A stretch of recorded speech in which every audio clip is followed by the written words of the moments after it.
everyone, and welcome back to National League Lowdown with me, Dan. As you can see, I'm back off my cruise today. Been sunning myself for a week. It's very cold back home, so it's been a shock to the system. But good to be back. We've got a very special guest with us.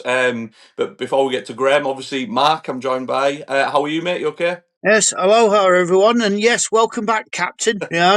All right for some, going off cruising around, and then coming back to a lovely, lovely wet weekend in Carlisle. You're not wrong, mate. You're not wrong at all. Louis, how are you, mate? You okay? Yeah, all good. Thanks, Dan. Looking forward to this one. Got some great questions lined up. We're getting some great discussions about the league and Boston, I'm sure. Yeah, definitely. And as you can see, we're joined by Boston United manager Graham Coughlan. How are you, mate? You okay? Yeah, all good, all good. Looking forward to it. Yeah, thanks for joining us, mate. Like I say, it's an absolute pleasure.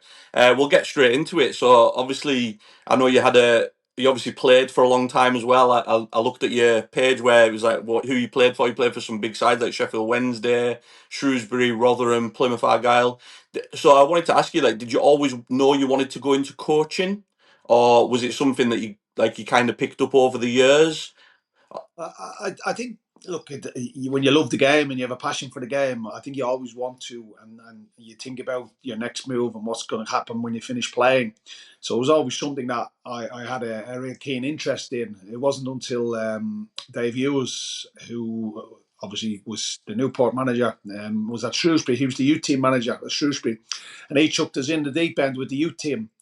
Every Tuesday, Thursday afternoons, and Saturday mornings, and things like that. So he chucked us in that end of the spectrum with it. I used to do an awful lot of coaching as well with the academies. They were the centre of excellence back then. Show me age, actually. So yeah, it was. I always had an interest in it, to be honest. I did always have an interest in it, and it probably wasn't until Paul Sturrock got a hold of me and just chucked me out on the grass, give me a whistle, give me a stopwatch, and just go and look after the lads. It wasn't until then that I really took it seriously, and I tried as best I could to forge a career in that side of the game. Yeah, like I say, just some people you speak to. We spoke to people on here before where they've been a player and then they're like, we kind of stumbled across our love for the coaching side of it. But it sounds like you obviously took to it right from the off, which is incredible as well. And obviously, management wise, you've been at Newport County, you're now at Boston. How are you finding things in the National League this season? It's very competitive, very, very competitive. I'm actually surprised with the resources some clubs have, surprised with the standard, the quality of player. Just looking at Carlisle last week was at home to Eastleigh, 10,500 fans. Southend regular 8,000-9,000 fans. So the standards in the National League is really surprised me, to be honest. I was expecting it not to be as of good quality standard. So yeah, probably a little bit of ignorance on my behalf there. When I come in, I was really, really surprised at the quality of player and facilities. So yes, it's been difficult. It's been one of the toughest challenges I've taken on, to be honest. But it's one that I've really, really enjoyed and relished. And I've stumbled across a great set of lads last season and again this season. And look, once you have an honest, hard-working dressing room that will run through brick walls for you, it makes it even more enjoyable. And like I said to my missus is not seeing me so happy. I bounce out of beds in the morning, I bounce out of bed, get into work, and I took my lot into my job really because I do love it. I do enjoy it.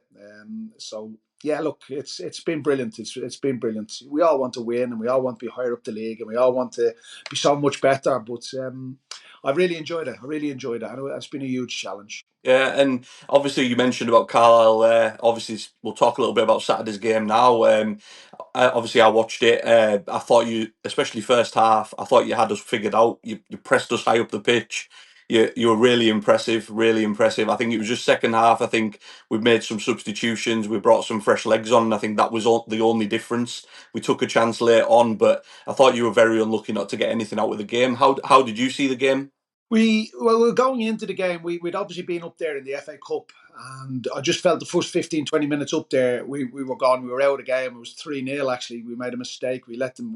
Maybe showed too much respect. Big ground, big crowds, big team, and I think that got to us a little bit up there. So we managed to pull it back. Yeah, 3-2. We had opportunity to make it 3-3, but look, the better team on the day up there won. So we were very, very key. It was key that we didn't allow them to settle early and to be comfortable early and to get into a rhythm. So we decided we changed our shape, slightly tweaked our shape. We probably went man for man, similar shape v shape. So I just thought, with our honesty, with our hard work, the cameras being there as well, being at home, we went for a little bit more of a braver approach, shall we say. Now that could have worked really well for us, or it could have went a totally different direction for us. So look, the lads done really well Saturday. They done really well. But again, I don't want to be an early man. I don't want to be a manager who pats teams on the back for not winning football matches. I don't want to be coming in after game and saying, well done, but unlucky. So I don't think we have that mentality or that mindset at the football club. We were disappointed we didn't get something out of the game. But the good teams, the quality teams, they find moments. They find they don't have to particularly play well, but they'll always find them quality moments. And they had 2 quality goals, 2 really good strikes by the boy McAdam. Fair play to him. He's come into the team recently, and he's taken his chance and his opportunity. And look, they won. They won the game. They took the 3 points back up the road. So irrespective of how we played or they played, they were the winners. We were the losers. Yeah, you know what, mate? We've talked about, obviously, some of your comments after some of the games this season. So after the Morecambe game, when you lost at home, you come out and you said a little bit about, obviously, the players maybe weren't playing to their best and things like that. Do you think that approach is the best approach? Because you see a lot of managers these days that kind of maybe tiptoe around the players, whereas we've talked about it on the podcast, I really applauded your honesty. I think some managers aren't quite as honest. So I just wondered, obviously, is that the approach you take to every game? If they're not up to scratch, do you just tell them? Well, I grew up, my mum and dad gave me a tick ear, give me a clip around the back of the head if I told any lies. So I've always been heart on the sleeve type of guy. I've always been that way. I've always responded to that as well. If somebody had a right go at me, my attitude was, right, well, I'll show you. So that type of, I think I've carried that on into coaching and into management. But I don't see the point in sugarcoating things. I don't see the point in fairy tailing things and skating around the edges. We're all men. We're in a game that we love. So look, if I don't tell the lads the truth, the fans will, the media will, the chairman, the owners will. Yeah. They'll tell each other. So yeah, look, it's hopefully the lads understand me and they trust me, and they've got a little bit of faith in me that it comes from the heart and it comes from the right place. I don't tend to sugarcoat things, really. To be honest, I'm probably a bit too long in the tooth for that, and I've never had it given or done that way to me in my life. So I've probably taken on other managers. I remember working with Phil Brown and Paul Sturrock and people like that. There was no messing. You knew if it was good, it was good. If it was bad, it was bad. So there was no dressing things up with them guys. So I've taken a lot of their traits and the way they manage players. I've taken a lot of that into probably my own coaching career. Yeah, no, I love that, mate. Like I say, I love the honesty because, like I say, a lot more in the top flight end of things these days, where people just tell people what they want to hear and things like that. Whereas I applaud your honesty, I really do. Mark, I know you had a question for Graham. What was yours? Yes, indeed. Graham, I'm going to take you back to last season. You've got the Boston job. They are in little bit of a battle down in the relegation zone. Now, the turnaround was amazing. I mean, I was following it every week because AFC Fylde were in there. And I'm a Macclesfield FC supporter, and we were wondering, who will it be? Who will come down? And it turned out to be Fylde in the end. But I've got my question is in 2 parts. The first part is, what did you do when you went in there? How did you pick up all the players and, to convince them that said, yeah, we can get out of this. This is, you're better than this. And the second part is, did you feel at any point, if there was a point, where you thought, do you know what, we're actually going to do this? No, I took the job on. Listen, I thought I was going to the States. I thought I was going to the USA, Boston, Massachusetts, when it was presented to me in the first place. So I went down. I met the owners, the chairman, and one or two of the other stakeholders, and that. And I thought they were really, really good people. I thought they were really, really good people. They were refreshing. They were honest. And I just felt that they needed a hand. They needed a bit of help. I was under my missus's feet as well in the house. She was going mad. She want me out the door. So I just said, right, I go for it. I give it a little bit of, and it's muck and bullets. Roll your sleeves up. We done it at Bristol City, or Bristol Rovers, sorry, and we done it at Newport. And I just felt that we could offer them something. We could do something. We could help them. And look, I have to say, I stumbled across a tremendous group of lads, a tremendous dressing room, and it was just, I think it was just trying to, as you quite rightly said there, Mark, just instill a bit of confidence, telling them that they can do it. I think they've been beat up over the last 18, 19 games previously, mentally, physically, they were shot. So we just had to make a few changes. We just had to get a little bit of organisation into them. We had to get a little bit of belief into them. And I suppose, once you have character, once you have honesty, I keep talking about honesty, character, resilience, once you've got a little bit of that in the dressing room, if you can keep adding to that and building upon that, you give yourself a chance.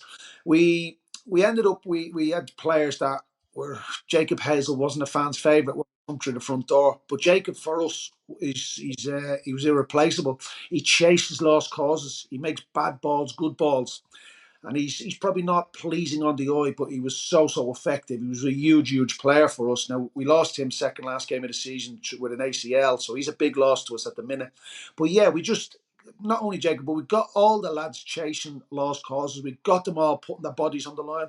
They start to buy in. But the big thing about that is that's okay talking about it. They were willing to do it, and they bought into me, and I bought into them. And you know yourself, you always need a little slice. You need a little bit of luck. You need a little something to go in off someone's backside. And we got one or two moments of fortune. But I always say to the lads, the harder you work, the luckier you get. And I suppose it was just a collective. It was just a belief. Everybody had that little bit of belief in each other. We all bought into each other. And the big thing for me again was when you see so many clubs down that end of the table, the environment, the culture becomes a little bit toxic, becomes a little bit vile, the negativity.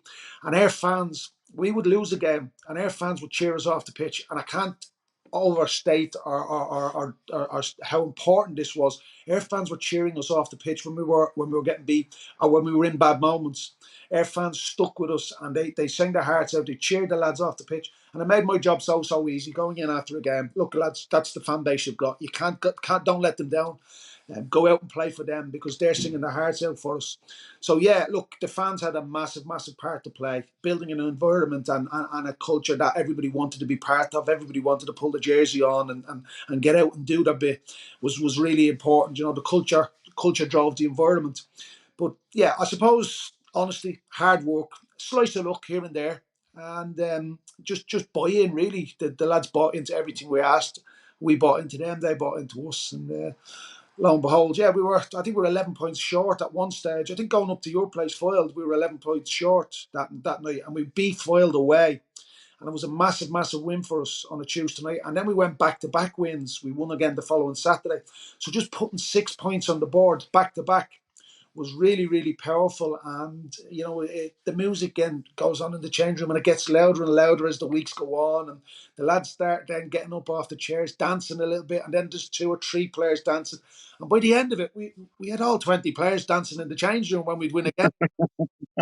It was just, I don't know, just a feel-good factor, along with honesty, along with hard work, and a great group of lads with tremendous support from the fans. So everything came together, and it worked, and it went really well for us.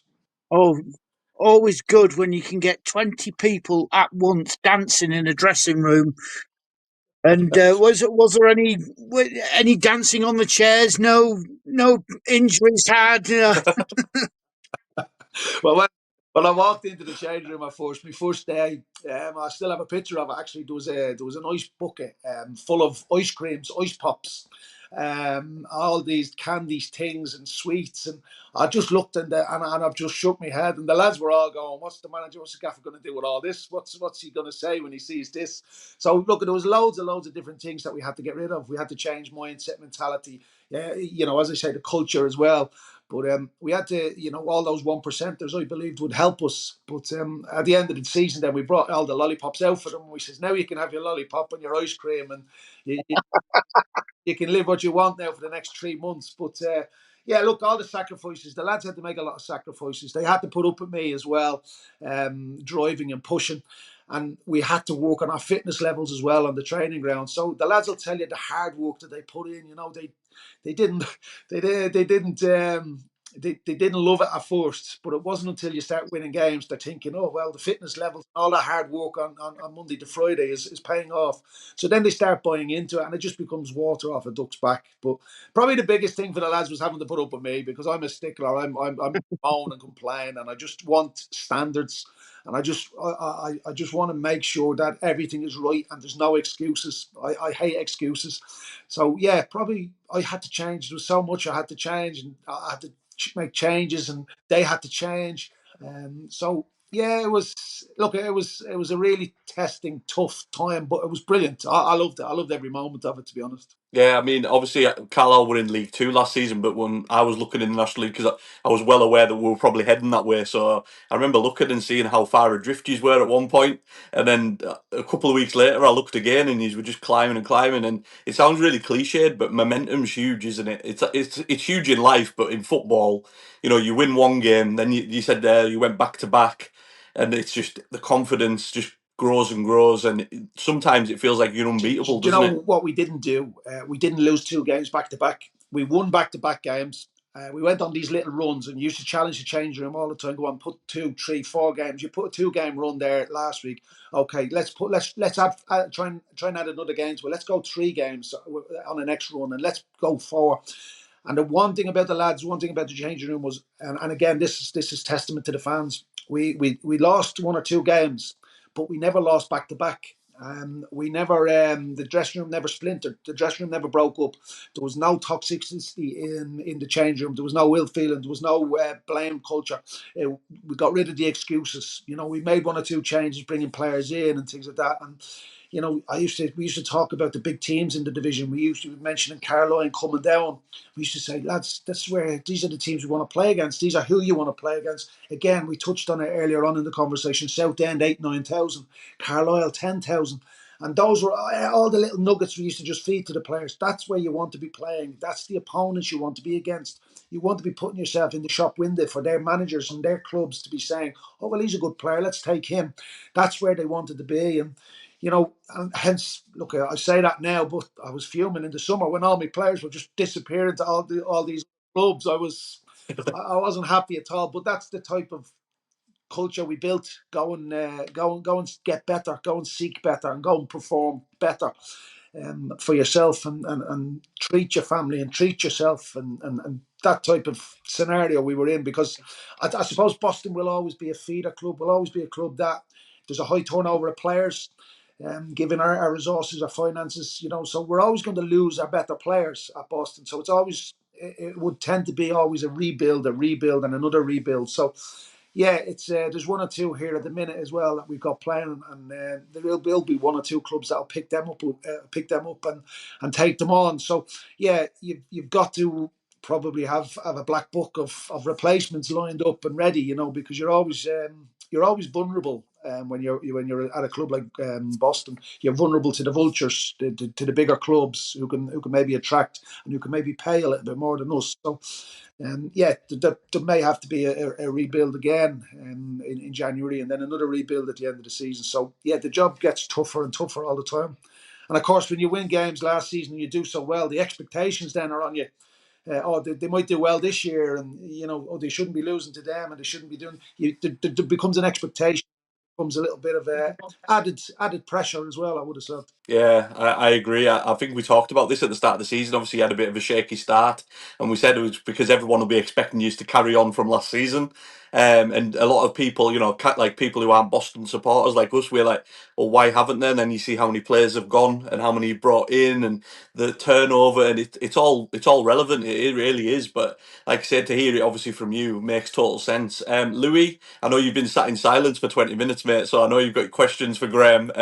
So fire away, mate. No, very enjoyable 20 minutes listening to that. But yeah, my first question is the change that you've had in the summer. So you've gone from hybrid to full time. How much of an impact has that had on your ability to get more out of your players? Have you seen an impact? And generally in the league, do you think you clubs need to be full time to compete in the league because of the competitive nature of it? Yeah, well, straight away, Louis, the going from hybrid to full time has had a big impact on the players physically. A lot of these players have come from maybe a level below, and they hadn't been used to working full time, 4, 5, 6 days a week, even. So the training, the intensity, the gym work, that all took its toll and taking its toll still. So our injury list since the start of the season hasn't diminished or hasn't got any less. If anything, it's getting worse. So again, you're having to look at the reasons why. You're having to maybe pull back a little bit, come off your values, come off your principles, and maybe, I give the lads a day off today as well, So just small little things like that, adjustments that you have to make. But yeah, our injury record, we've a relatively small squad. I think we've got 21 players. When at first we inherited 25, but when we come in, but now we've got 21, 22 players with four of them long-term injuries. Oh yeah, the injuries have taken it's taken its toll. The injuries have taken its an impact. Even in the cup competitions, we don't have the depth of squad to be able to rest or to let people have days off or time off. We have to probably play our best and our strongest team all the time. So, and that does take its toll. Losing Jacob, our cropper, Jacob Hazel, Zach Mills, Kieran Donnelly. There's four players, Alex Lancashire, five. There's five players that would all be starters and would start every game for us. Should have started Saturday if available, if fit. So, you can't miss maybe Carlisle's and the Hartlepool's and the South Ends and Forest Greens of this division can lose 2, 3, 4 players, but we can't. We don't have that strength in depth. So any injury we pick up, any loss of player is a big, big blow to us. But in fairness, the lads that have stepped in have done brilliantly. The one or two little changes, obviously, to the to going from hybrid to full time.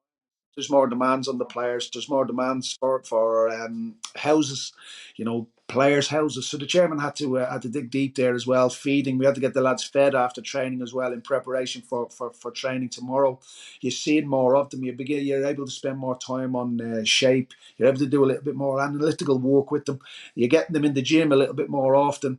So yeah, there's been a lot of changes to them individually and collectively, and things that they haven't been used to. I've been used to it as a player, so I tend to maybe dismiss it at times. But for instance, the likes of Kieran Donnelly has come from 2 or 3 levels below us, and it's just maybe overwork. His injury is just maybe a little bit of fatigue, a little bit overworked because he's only ever trained once or twice a week and played on a Saturday. Where now he's been asked to train 4 or 5 days a week, play Saturday, play Tuesday, play Saturday, play Tuesday. So it's taken its toll on a number of players. Hopefully, we can look, listen, and learn to what the players, their bodies are saying, and we can maybe get a hold of that.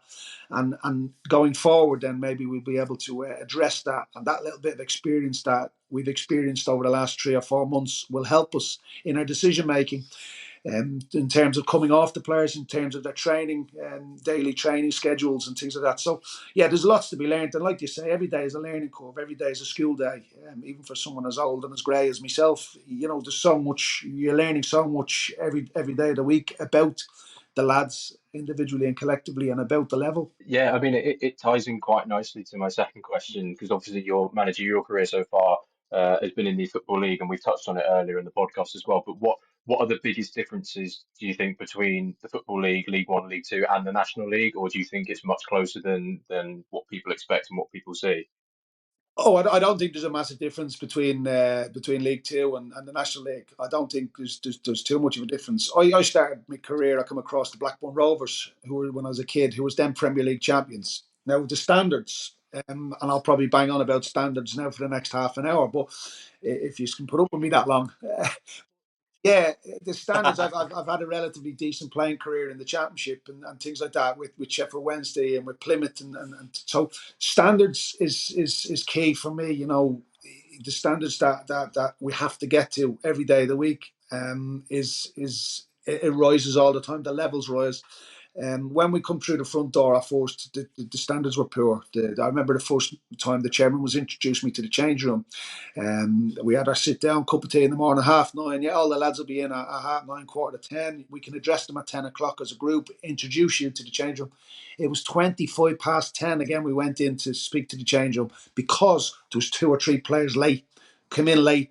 And my first thing I said to the players, they weren't my players at the time. I was just coming in to say hello to them. I said, you can cut that standard. That standard needs to go out the door. I said, I'm not here shaking your hands and welcome to the new manager. No, them standards, do not repeat them standards under me. Be out the door.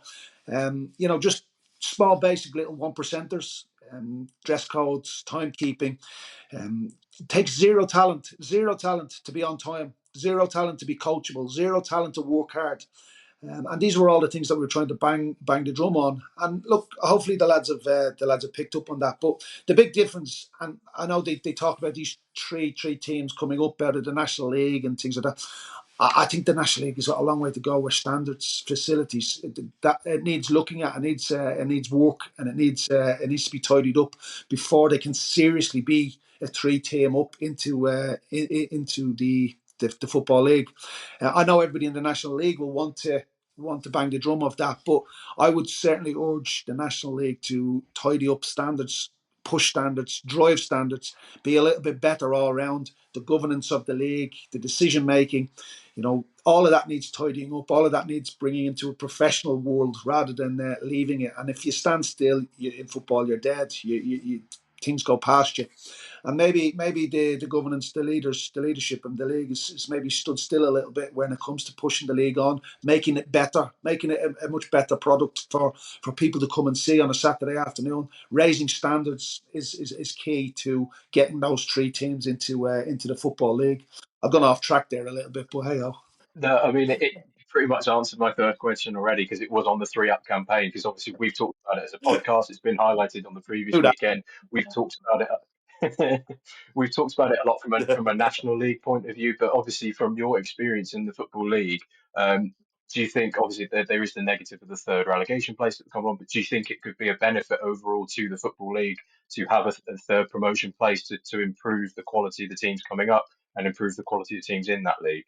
Yeah, for sure. Look, I think it's only fit, it's only proper, it's only right that every other division has that type of structure to it, that type of pyramid to 3 up. It's only proper, it's only right. I get that, I understand that, and I'm on board with all that. No problem at all. But I would say the standards needs, the facility needs, there's so much that needs to be done to actually really drive that and push that on. But I'm sure 5 of the 6 teams, the big teams who we mentioned earlier on, the Hartlepools, the South Ends, the Forest Greens, the Carlisles, the Yorks, I'm sure they'll all be demanding the 3 up, and so they should. Rochdales as well, so they should. And I'm sure there'd be a little bit of a fear factor amongst the Football League clubs, i.e. the Newports, the Cheltenhams, the Bristol Rovers, who's down that end of the table, Harrogate. They won't want any of that. So yeah, I can get it from both sides. But I still think we in the National League and the clubs, the governance, the leadership, I still think we've got a long, long way to go before we can actually say, look, this is EFL standard, this is EFL facility, this is EFL mindset, this is EFL mentality. So yeah, there's a long way to go before we could you could really start hammering home the 3 up, 3 down scenario. And I don't blame the Football League for saying no, and I don't blame the National League clubs for wanting it and demanding it. Because there's not a massive difference. You look at how well Barnet, Bromley, even Chesterfield of recent years that have gone up. There now there's 2. I think there's 2 or 3 teams over the last 5 years that have gone up are now chasing promotion. Wrexham, Stockport have gone all the way through into League One and into the Championship.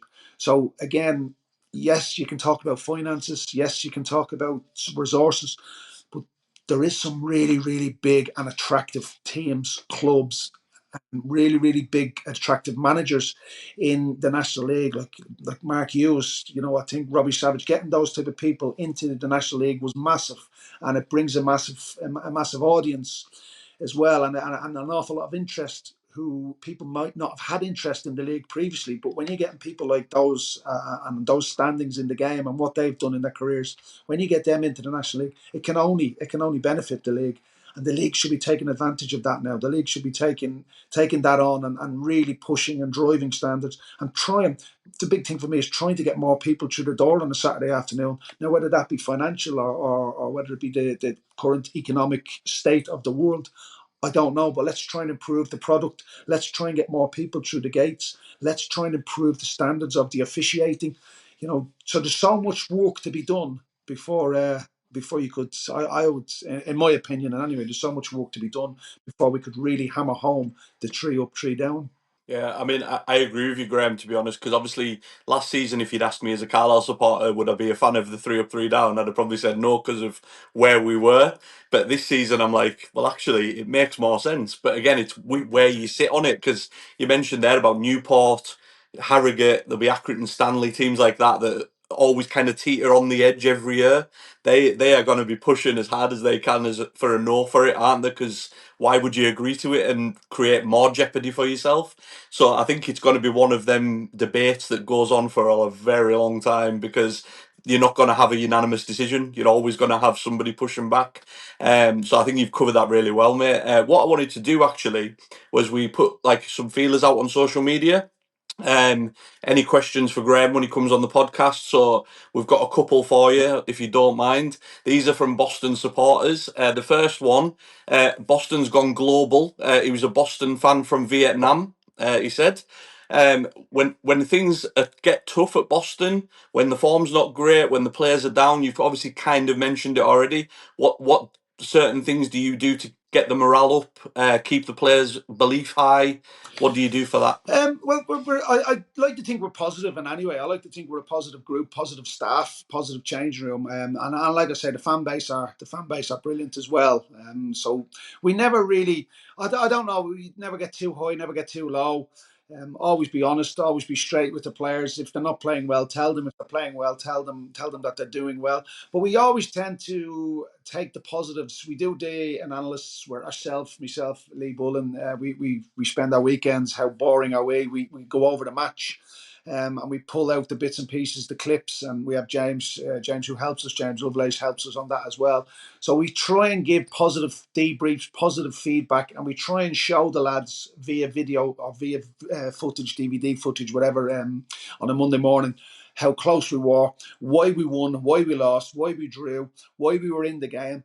We try and hammer home all our principles and our philosophies on the video on a Monday morning. So if it wasn't quite right on a Saturday, we tend to tell the lads and show the lads why it wasn't quite right. We work an awful lot with the GPS system, the tracker system that you'll see players with the GPSs in the back of their jerseys. That gives us everything we need to know about intensity, about distance covered, high speed running, all that. So we present all that to the players as well. So sometimes, and I'll be honest again, sometimes I'll go against me mum and dad here, but sometimes you have to tell the players a little white lie, and you have to tell them, well done, son, when it's not well done. It was absolutely terrible, but you have to do well done. But that goes against me. That goes against me upbringing as well. But you probably at times maybe have to gloss things up a little bit and put a little bit of sugar or candy their way. I do blackmail them. I said to them, I was looking for a performance on Saturday. Give us a performance or a clean sheet or a win, and I'll give you tomorrow off, and little things like that. I'm trying to make a contribution to that Christmas fund, their night out, their Christmas party, but they don't want to be taking too much of that over the last couple of weeks, and couple of this and couple of that. I can't say it on camera, but I get into trouble if I mention it. But yeah, you try and blackmail them a little bit as well. So give them a little bit. But the one thing about our group is they're an honest, hard-working group of lads. They know, and they've identified what's good and what's bad. They've been around the game. They've been maybe standards lower league players, and now they're trying to establish themselves at this level. But for us, it's I use the philosophy: crawl, walk, and then run. We're probably at the crawling stage at this moment in time at the football club, and we will grow, we will get better, we will start on that walking process in the next couple of seasons, and hopefully eventually in a few years we'll be up to that running stage where we'll be able to compete for a top 10 or a top 6 or a top 8 place. So yeah, look, it's probably getting off the subject really, but it's probably just keeping the place as positive as possible, and keeping it as fun, a fun based place as well, because nobody wants to be getting out of bed coming in if it's not fun, if it's not nice, if it's not hard work, if it's not an honest environment. So yeah, I suppose you probably call on your experiences as well when you're a player. If things weren't going great as a player, what would you do? What did you want to hear from the manager?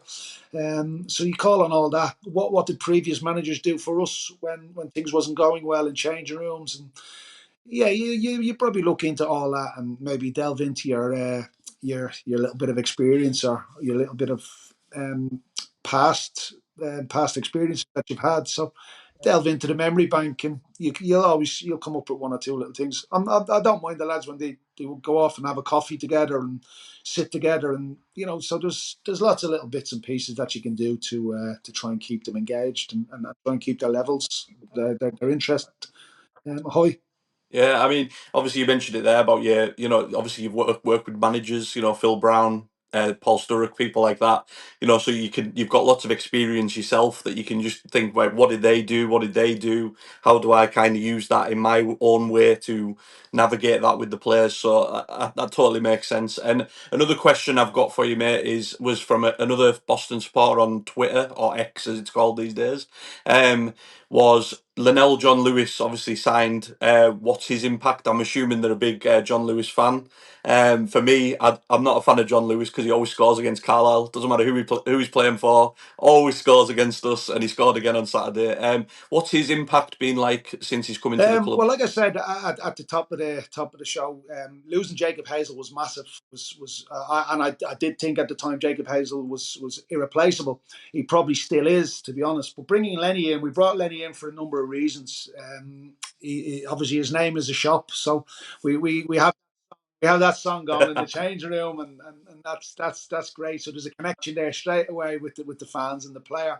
But he was brought in for probably not to play 46 games, probably not to play every minute of every game. He was brought in because of his character, because of his resilience and his qualities. He can link the play, he can hold the ball up, he can bring other people into play. He's vastly experienced. When things are not going well, he's another one who will put an arm around and talk and help these young lads in the change room. So he was brought into the change room. He's brought into the football club for a number of reasons. The fact that he's added goals to his game is brilliant. The fact that he's giving us that type of performance every week is brilliant as well. So yeah, he was brought in for a lot more reasons than on the pitch, if that makes sense. His qualities as a character, as a man, as a person, as a husband, as a father, his qualities is second to none. He sets standards, he drives the standards, he helps us. And when you got players like that, the likes of Zach Mills and Greg Sloggett and people like that, Jordan Richards and Frankie Maguire, they just drive standards every day as well. And it's a really positive environment. It's a really positive place when the seniors step up and take ownership in a change room, and they say, right, no, that's not good enough. This needs to be better, because I can't be the manager all the time. The manager will run out of energy. He runs out of enthusiasm. The manager might need picking up at times as well. And I can't be coming into the change room all the time banging on about standards and banging on about discipline and this, that, and the other, work rates and things like that. The lads do that for me. The lads carry out all those messages for me, and they're brilliant. They really are a good group of lads, and I just hope we can get them higher up the table, and I just hope we can push them on in their careers as well, because they really are running through brick walls for us. A lot of them, one or two of them, might even be struggling at this level, but you wouldn't know it. You wouldn't be able to see it in their application and their work rate. Yeah, those kind of players are invaluable, really, because, like you say, obviously you brought him in for other reasons other than the goals that he's been scoring and the games he's been playing. But when you've got leaders of men, people who are you know, when the things get tough, they roll the sleeves up, put their arms around people, and they go to war for you. And that they're the kind of players that you need in your team. So I think especially in National League and non-league level as well, when the games are coming thick and fast, and you just need players like that, don't you? I think so. Massive credit to obviously the man who's named after the shop and the man who always likes a goal against Carlisle every time he turns up. That was the safest shout in the world at the weekend that he was going to score. But yeah, I think that's it for our questions, Graham. So thank you very much for joining us. Thanks to Mark and Louis as always as well. Graham, we wish you all the best for the season ahead with Boston. Obviously, apart from when you play us in the league again, apart from then, wish you all the best for that. But yeah, thanks for joining us. Thanks everyone for watching. Don't forget to like and subscribe. We can get more exciting guests like Graham on as well. And keep an eye out for our next podcast as well, because we've got another manager coming on as well. So take care, Take everyone. care. See you Thank soon. you.